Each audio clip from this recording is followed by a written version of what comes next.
Hi, we're at the Bronx Hero Comic Convention, and we're talking now about a really cool organization called BrainPower. Could you introduce yourself, please? I'm Ben Stock. I'm the CEO of BrainPower. And one of the founders, yes. I just wanted to make sure you got due credit. Okay, yeah, we're a nonprofit organization, and we teach art and business, comic book art and comic business, to homeless kids who are LGBT. And you've been in operation for how long? 40 years or more.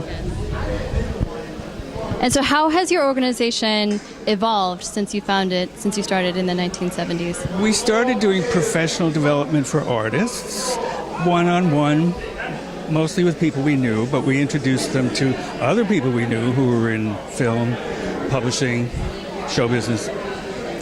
And when we found out about the difficult life of kids who've been thrown out by their parents because they're queer, we decided to start a bigger program with classes.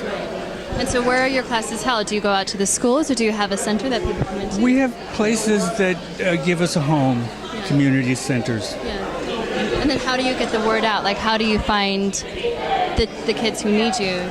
We go to shelters and talk to them. We show them what we do and what they can do. We give them a piece of paper, ask them to sign up, and then we have a calendar and they show up. And what made you say, like, why art business education? Like, why this particular field? Well, I've been every kind of artist in my life, and it's a good thing for kids to do. It gives them a voice. It's fun.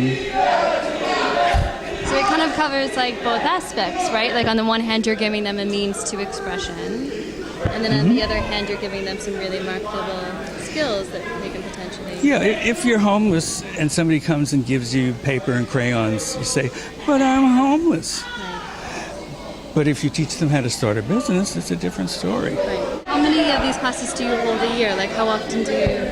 It depends on the grant funding and the matching funds that we get from individual donors. And do you get to follow these kids, like, kind of along the development, or do you tend to see them? As much as we can. They sort of fall out of all the programs on their 25th birthday. So 25, you mean they graduate? Well, they don't necessarily graduate, but there's no more government funding to help them. They're on their own. You were showing us some of the artwork earlier by the kids. There's some really beautiful stuff being done.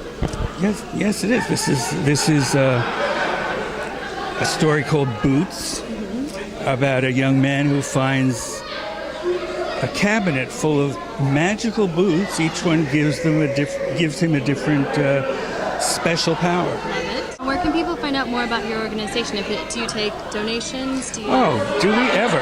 How can people support BrainPower? Well, we have a website, brainpower.me, M-E, not you, me. It means I'm BrainPower, and everybody who goes there can own it for themselves. And there's a place to... so that was by design? You didn't just land on .m? No. That's really cool. It's a domain name, too. And people can give us their email address or make a donation right on the website. Well, it just sounds like an amazing organization, and thank you so much for the work that you do and for the support that you're offering. Thank you for giving us the work.